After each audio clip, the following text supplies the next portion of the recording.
ব্যাস তাদের জন্য কিছু হয়নি। হ্যাঁ ভাই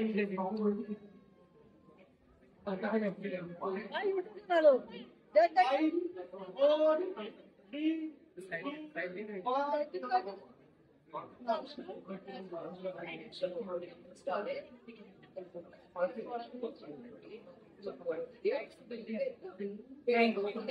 Thank you so much. Thank you.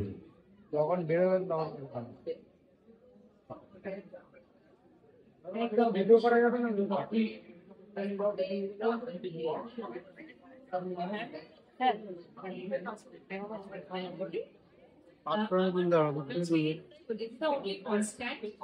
আর সেটা আমরা পজিটিভ অ্যাকসেপ্ট করি।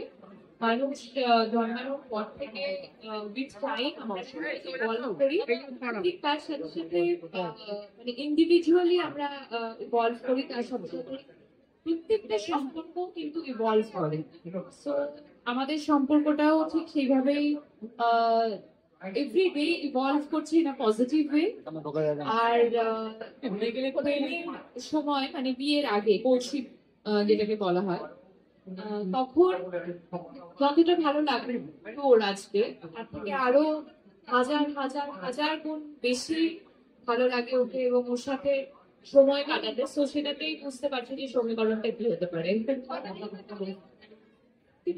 আমার ক্ষেত্রে একই ব্যাপার। আমার মনে হয় যে তুমি যত তোমার পার্টনারের সাথে সময় কাটাবে এবং যত বেশি তুমি পার্টনারকে সময় দেবে, তুমি তত বেশি পার্টনারকে বুঝতে শিখবে এবং যত তুমি পার্টনারকে বুঝবে তত বেশি তোমার পার্টনারের যে পজিটিভিটি গুলো আছে, পজিটিভ সেগুলো তুমি অ্যাডাপ্ট করতে পারবে এবং বা তুমি সেগুলো বুঝতে পারবে, আর সেগুলোই তোমাকে ধীরে ধীরে আরো গভীরে নিয়ে যাবে।